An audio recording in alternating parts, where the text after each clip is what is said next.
Mm, my name is Sarah Chen. I'm 28 years old.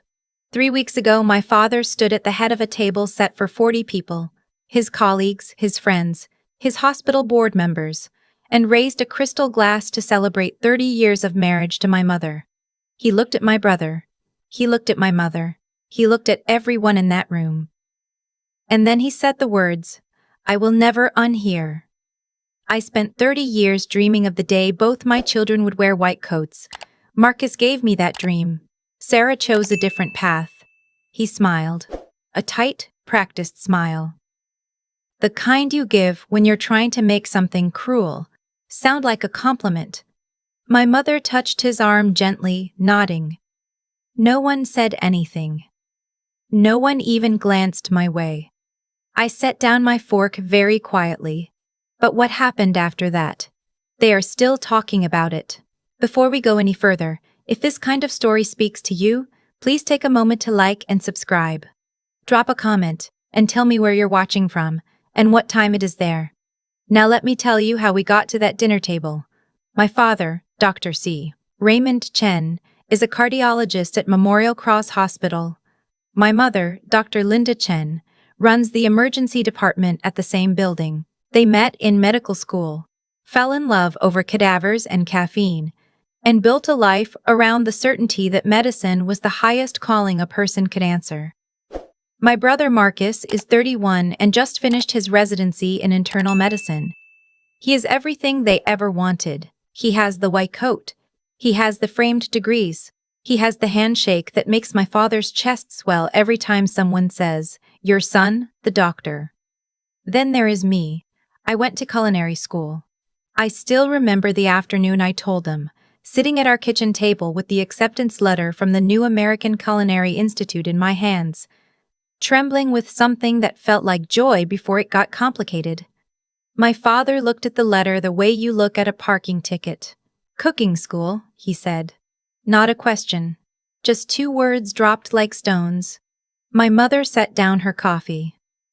"Sweetheart, you have a 3.8 GPA. You could get into any pre-med program in the country." I tried to explain. I tried to tell them about the way a kitchen felt like the only room where I made complete sense, where my hands knew exactly what to do, where I could feed someone and watch their whole face change. They didn't hear any of it. My father pushed the acceptance letter back across the table without picking it up. "This is not what we raised you for." From that day forward, every family gathering revolved around Marcus. Marcus's rotation, Marcus's attending, Marcus's future practice. Every holiday dinner was a medical conference with food. Meanwhile, I graduated top of my class at culinary school, staged at 3 restaurants in New York before I was 24, worked my way from prep cook to sous chef at Linden, one of the most respected farm-to-table restaurants in the city. I was featured in a regional food magazine at 26. My father asked if I had finally reconsidered applying to nursing school.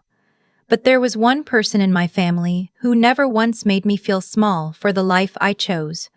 My grandmother Nora. My father's mother. The irony of that was not lost on me. The woman who raised the man who dismissed my entire career had spent 15 years of her life as a pastry chef at the Whitmore Hotel before she retired. She never talked about it in front of my father. I only found out when I was 12. Digging through old boxes in her basement and finding a stack of handwritten recipe journals with her name on the covers and a photograph of her in chef's whites, young and grinning, holding a croquembouche taller than her head. She swore me to secrecy like it was contraband. I kept her secret for 16 years and she kept showing up for me in every way that mattered. 2 months before my parents' anniversary dinner, my mother called to tell me about the event. No real conversation, just logistics. 40 guests, private dining room at the Monarch Club, Saturday evening, 7 o'clock. Your father has arranged everything. I asked if I could bring my colleague Jamie, who had become one of my closest friends over 3 years working side by side. My mother paused. "Sarah, this is a very particular crowd. His hospital board, the department heads, the Hoffmans. We need the evening to go smoothly." I understood what that meant. Jamie, in his kitchen, clogs and tattoos, did not fit the guest list. I hung up and stared at my ceiling for a long time. 2 weeks before the dinner, something happened that changed the entire geometry of that evening. I received a call from the office of Chef Daniel Reyes. If you follow the restaurant world at all, you know that name.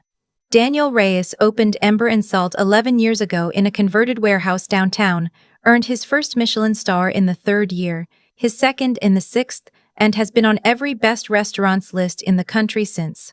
He is not the kind of chef who calls sous chefs at other restaurants. He is the kind of chef whose number you never expect to see on your screen. His assistant asked if I was available for a meeting Thursday morning. I said yes before she finished the sentence.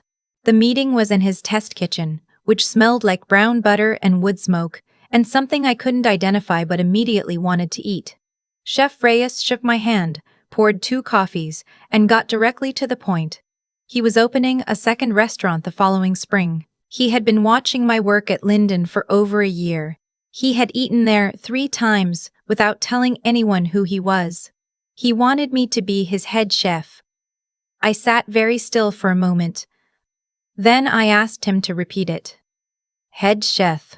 Not sous chef, not chef de partie, not another rung on a ladder I had been climbing with both hands for 6 years. Head chef of a Daniel Reyes restaurant. I asked him how he found me. He smiled and said, "Your grandmother called me." I stared at him. "Nora Chen," he said. "She and my mother were at the Whitmore together in the 80s. She reached out to me 8 months ago and described you in terms that frankly seemed exaggerated until I ate at Linden." He folded his hands on the table. They were not exaggerated. I drove to my grandmother's house that afternoon and sat across from her at her kitchen table while she peeled apples like nothing unusual had happened. I told her what Chef Reyes had offered. She nodded without looking up from the apple. "I know," she said. "He called me after your meeting." I asked her why she had never told me. She set down the peeler and looked at me with eyes that had seen a great many things. "Because it was not my achievement to give you, Sarah. I just told him the truth. Everything else you built yourself." I did not give Chef Reyes an answer that week. I needed to think. I needed to sit with the size of it. And I needed to get through Saturday first. The Monarch Club was exactly as oppressive as I expected.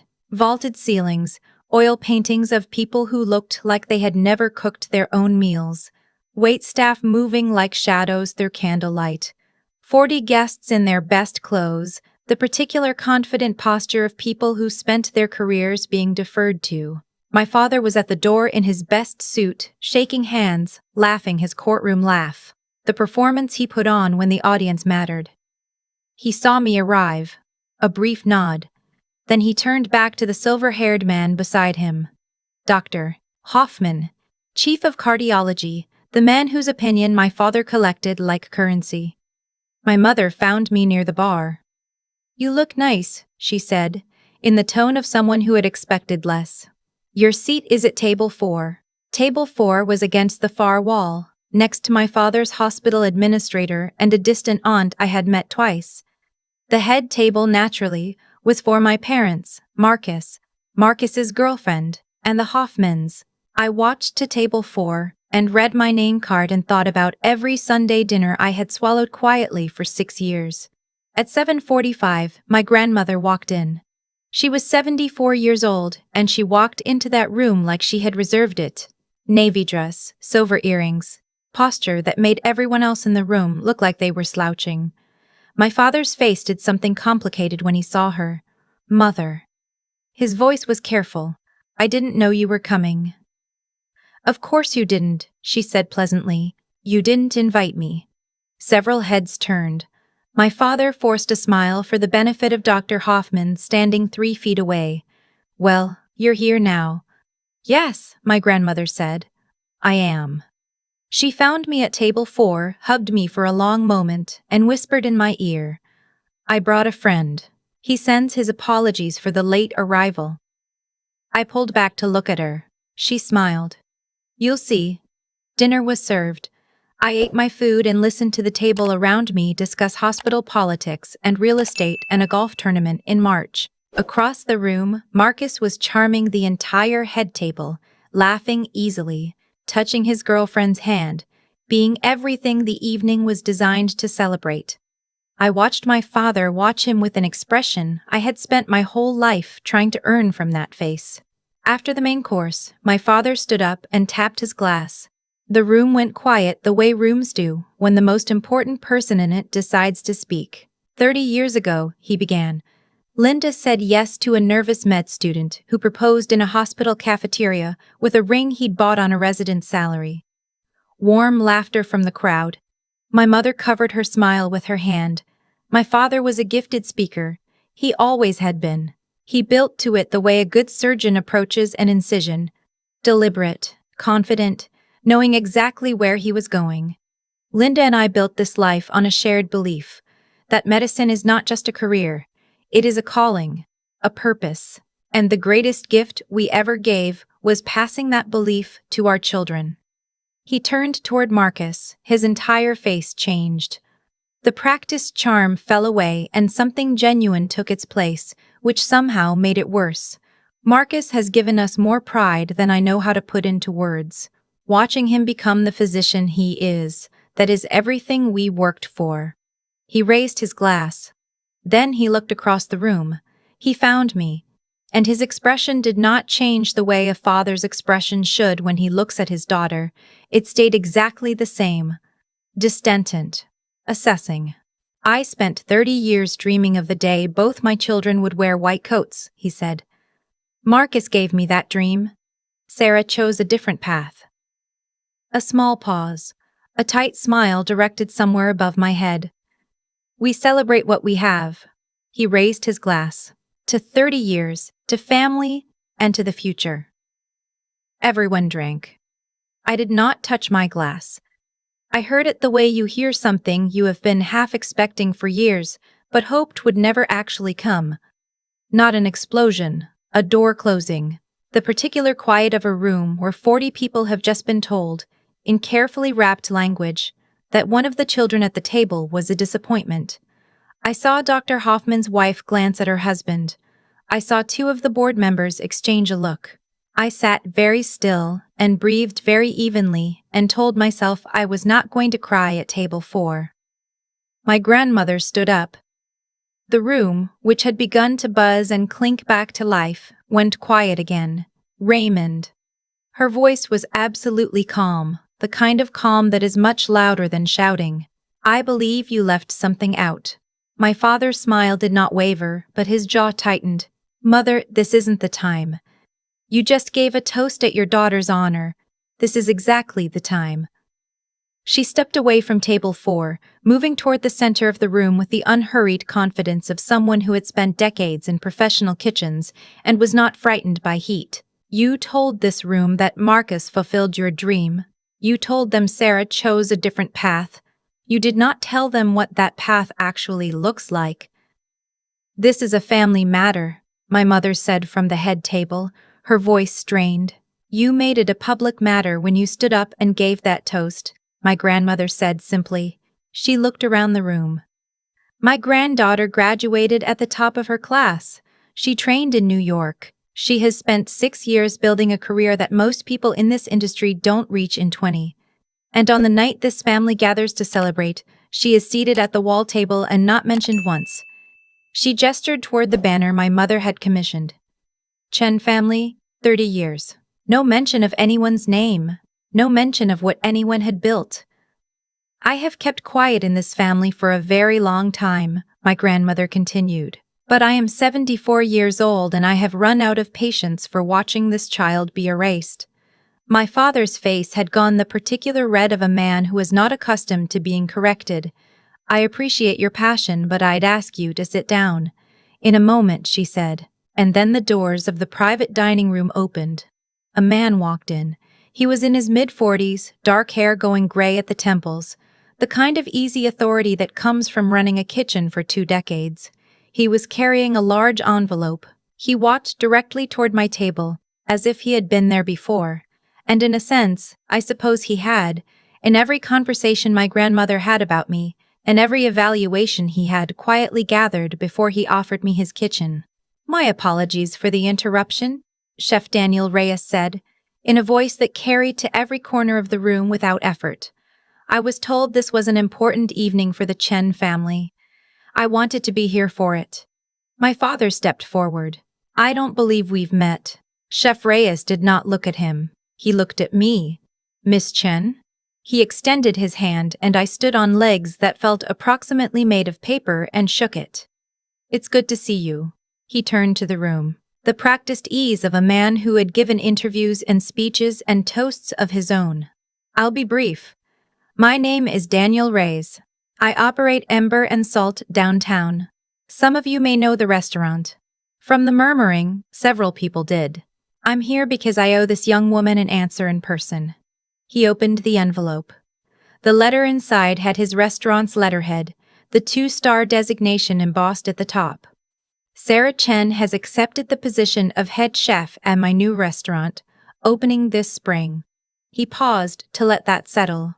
"I want to be transparent with this room about what that means, since there seems to be some confusion about the value of the culinary profession." His voice was entirely pleasant. "Sarah's starting salary will be $92,000 per year, with equity stake after the first year. For reference, the average first-year medical resident in this state earns approximately $58,000 after 8 years of education and debt. Most of them will carry for a decade." He looked at my father with a politely neutral expression. "I don't say that to compare professions. I say it because someone in this room suggested that your daughter chose a lesser path. I wanted to offer a second opinion." The silence was the kind that rings. I heard someone at the far table whisper $92,000. Dr. Hoffman leaned back in his chair, looking at my father with an expression that was very quiet and very thoughtful. Chef Reyes handed me the letter. "Congratulations, Sarah. Every kitchen I've ever run has been better for having someone with your instincts. We're honored to have you." I took the letter with both hands. "Thank you," I said. My voice held. He was not finished. He reached into his jacket and produced a second document. "I also received this last week, which I thought was worth sharing." He unfolded it. "This is a letter from the James Beard Foundation. Sarah has been nominated for their Rising Star Chef Award, given to chefs under 30 who demonstrate exceptional culinary talent and professional promise. They receive, on average, 400 nominations per year. They select 5. He looked up. "Sarah is one of the 5. The applause started at the back of the room. Not polite applause. Real applause, the kind that spreads because it wants to and not because it is expected. I saw board members nodding. I saw Dr. Titery. Hoffman put his hands together with what appeared to be genuine enthusiasm. I saw my grandmother standing at table 4, with her eyes bright and her chin lifted and something fierce and quiet on her face that I had only seen there once before, in a photograph of a young woman holding a croquembouche. My father's mouth was open. He closed it. He opened it again. Nothing came out. My mother had pressed both hands flat on the tablecloth in front of her. Marcus was staring at me from the head table with an expression I was not sure I had ever seen on his face before. Not pity, not the competitive discomfort I had always imagined underneath his easy confidence. Something more open than that. Something that looked almost like surprise at himself for not knowing. Chef Reyes shook my hand once more and stepped back, nodding to my grandmother. She smiled at him the way old friends smile when a long plan finally comes together. I stood at table 4 with a letter in my hands and 40 people watching me, and I thought about every holiday dinner, every phone call that was only about Marcus, every visit home where my father had found a way to mention nursing school, as if it were still a viable alternative at 28. I thought about every time I had made myself smaller to fit into the space this family had assigned me. I thought about the kitchen at Lendon at 11 o'clock on a Tuesday, every burner going, the chef calling out tickets, the precise controlled chaos of a dinner service, and how in all of that noise, I had never once wished I was anywhere else. "Thank you," I said. Not to any one person. To the room, because the room was listening. I have spent 6 years trying to explain to my family why I chose this work. I'm done explaining. My father started to speak. I looked at him. Not with anger. The anger had burned through a long time ago, in a series of quiet dinners and unreturned questions and conversations that always found their way back to Marcus. What I felt now was something clearer. You told this room that I chose a different path. You're right. I chose it because it was mine. Because I was good at it before I knew what good meant, and I got better, and I kept going. Even when the people who should have been watching weren't. I set Chef Reyes's letter on the table. I'm not here to embarrass you. I'm here because it's your anniversary, and you are my parents, and I love you, even when you make it very difficult. I paused. But I'm not going to sit at the wall table and wait for you to see me anymore. Those days are finished. I picked up my water glass. Congratulations on 30 years. I drank. Several people at the surrounding tables started clapping again. My father was looking at me the way you look at something you have miscalculated badly. Dr. Hoffman stood up from the head table. The room paid attention to this because Dr. Hoffman stood up from the head table. The room paid attention to this because Dr. Dat Hoffman was not someone who stood up without reason. Raymond. His voice was quiet and even. I think you owe your daughter an apology. He said it the way a chief of cardiology says things, not as a suggestion. He sat back down. Several heads nodded. My father looked around the room and found no allies, only the careful, neutral faces of people who had just reassessed something. Sarah, he started. Not tonight, Dad. I was surprised by how gentle I actually felt. Not in front of everyone. When you're ready to have that conversation honestly, call me. I gathered my things from table 4. My grandmother was beside me before I had finished. She tucked her arm through mine and we walked to the door together. At the threshold, I looked back, once. Marcus was still watching me from the head table. He gave me a small, slow nod. I did not know what it meant yet. I thought I might find out. The weeks after the dinner rearranged everything quietly. My grandmother called 2 days later with the kind of casual delivery she used for important information. Your father's partner, Dr. Hoffman, mentioned the evening to several people at the hospital. Apparently it was quite a talking point at rounds. She paused. Your father has been very quiet at work. Not in trouble. But the story got around. I sat down on my kitchen floor because there was no chair close enough. Grandma, I didn't want that. You didn't cause it, she said. He built that image for 30 years. You just declined to keep covering the cracks. I thought about that for a long time after I hung up. My mother texted 4 days after the dinner. A short message, the kind she sent when she wanted to communicate without committing to a real conversation. Thinking about you. Hope you're well. I replied that I was well. That I hoped she was too. I meant it. I was not ready for more than that. And neither was she, and at least we both knew it now. My father did not call for 2 weeks. When he finally did, it was a Sunday evening, and his voice was different from any version of his voice I had heard before. Not the courtroom voice. Not the dinner party voice. Something quieter, without the architecture of performance holding it up. I watched you walk out of that room, he said, and I realized I didn't know when you became someone I should be afraid of disappointing. I held the phone and said nothing for a moment. I've been afraid of disappointing you my entire life, Dad. A long silence on his end. I know, he said. I'm sorry, Sarah. It was not a complete thing. It was not healing. It was not resolution. It was not the conversation we would eventually need to have in full. But it was a beginning, which was more than I had expected from Richard Raymond Chen, M.D., who did not apologize as a general rule. Marcus called the following Sunday. He talked for 40 minutes, which was more than he had ever talked to me about anything that wasn't medicine or family obligation.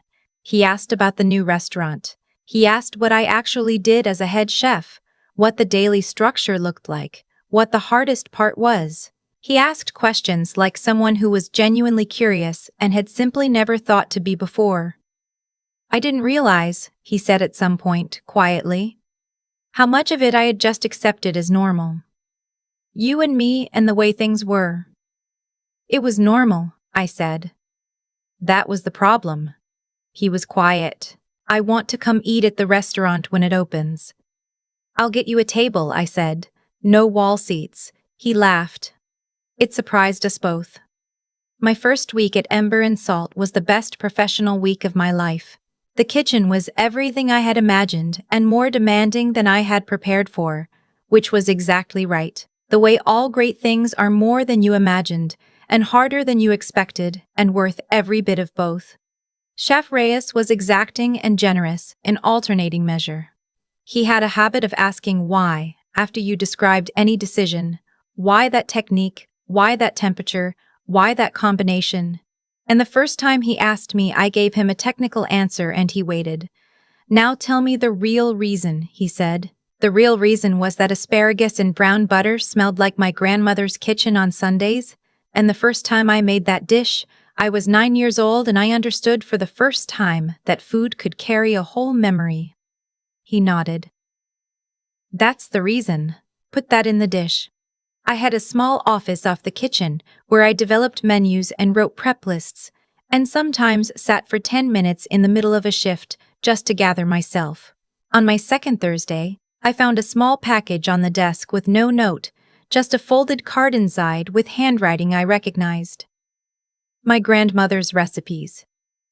3 of them, in her handwriting, from the hotel years she had never talked about. A pomme fondant, a vanilla pastry cream, a brown butter financier she had served to a president in 1987. At the bottom of the last card she had written, "For your kitchen now, sweetheart." It was always yours. I am 28 years old. My father called again last week and we talked for an hour, haltingly, about things that mattered. My mother Seba started asking, carefully, what I am putting on the spring menu. Grandma Nora comes to the restaurant every Thursday at 11 when it is quiet and sits at the bar and drinks coffee while I run prep. And sometimes she points at something and says more acid or the timing is off. And she is always right. Marcus brought his girlfriend to a soft opening dinner and sat at the best table in the house and ate everything we sent. And at the end of the night he found me in the kitchen doorway and hugged me the way brothers are supposed to hug sisters. Like they mean it and always meant it. And just forgot to say so. My father's reputation at the hospital has a few new layers to it now. Not ruin, not disaster, just visibility. People know things they did not know before. Several of his colleagues have sent me messages of their own, through Dr. Hoffman, through my grandmother, through the various circuits that connect people in a city. They were kind messages. They said things like, well deserved, and we had no idea. I believe them. That is almost the hardest part. Not that my father performed that way in front of them, but that no one had any idea, because I had spent 6 years making myself quiet enough not to be noticed. I am done being quiet. Here is what I know now that I did not know how to hold on to before. Your worth is not a thing that requires an audience. You can build an entire life of genuine achievement in a room where no one important is watching. And the achievement does not become less real because they missed it. The people who should see you sometimes cannot. That is their limitation, not your failure. And one day, if you keep going, if you keep showing up to your own life with full attention and full effort, someone will walk through a door and say your name out loud in a room where the people who missed you are finally paying attention. That moment will feel like justice. But here is what I need you to understand. The work you did before that moment? That was always the point. That was always enough. My phone is on the counter beside me while I write the prep notes for tomorrow's service. 3 texts in the last hour. My grandmother, sending a photo of a dish she thinks I should try, braised endive, something she ate in Paris in 1979. My brother, asking if I have a recommendation for a good cookbook for beginners. No reason given, no context. Just a question that means something I do not yet have words for. And Jamie, my colleague, my friend, who starts at Ember and Salt next month as my sous chef, texting to say he found the perfect knife roll at a flea market, and he is entirely too excited about it. I read all 3, and feel the specific warmth of a life that belongs to me. My father wanted me to wear a white coat. My mother wanted me to follow the path they understood. For a long time, I thought the only options were to earn their approval or to grieve the loss of it. It turns out there is a third option. You can simply live so fully in the thing you were built for that the approval or the lack of it stops being the point. You can be so precisely, unmistakably yourself that eventually even the people who tried to make you smaller have to adjust their eyes. I am not the daughter they planned for. I am the chef they somehow raised.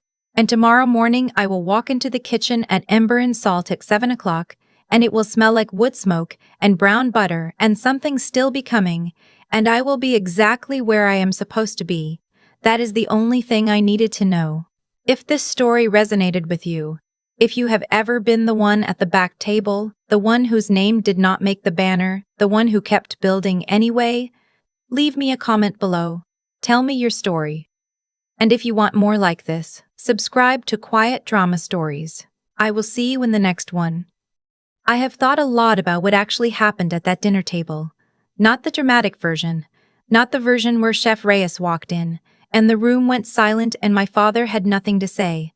I mean the longer version. The one that started years before any of that, in the quiet accumulation of every choice I made when no one was watching. Here is what I know now. The evening at the Monarch Club did not come from nowhere. It came from 6 years of showing up to work when I was exhausted and underpaid and invisible to the people whose opinion I had spent my whole life trying to earn. It came from every shift at Linden where I stayed 2 hours after service to perfect a sauce no one had asked me to perfect. It came from my grandmother, who spent 40 years building a record of integrity and genuine skill and real human connection, and who used every bit of that record to open a door for me. Not because she owed it to me, but because she had watched me earn it, and she knew the difference.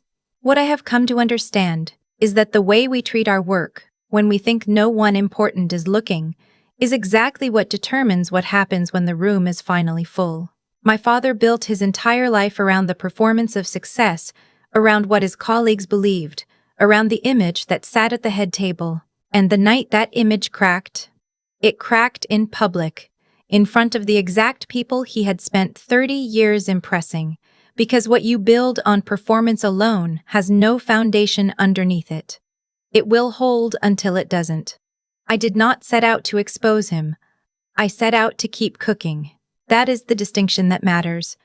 Sarah Chen did not walk into that dinner with a plan for justice. She walked in having simply refused, for 6 years, to stop becoming herself. The consequence was not something she engineered. It was something that arrived naturally when truth and pretense finally occupied the same room at the same time. There's a kind of intelligence that has nothing to do with credentials or titles. It is the intelligence of knowing what you are actually for, what you were built to do, and having the courage to keep doing it even when the people closest to you have decided it does not count. That kind of intelligence is not taught in any school my father respects. It is earned by staying at the work through every night when the approval you were raised to need is nowhere in the room. And the ethics of it. This is the part I keep returning to. My grandmother did not call Chef Reyes to embarrass my father. She called him because she believed in me, and she had the honesty to say so plainly to someone who could act on it. That is what ethical action actually looks like. Not grand gestures, not revenge. Just the consistent practice of seeing people clearly and telling the truth about what you see. I am still learning how to live inside a life that finally feels like mine. My father and I are having the real conversations now, slowly, imperfectly. My brother is asking questions he should have asked years ago, and I am answering them without keeping score.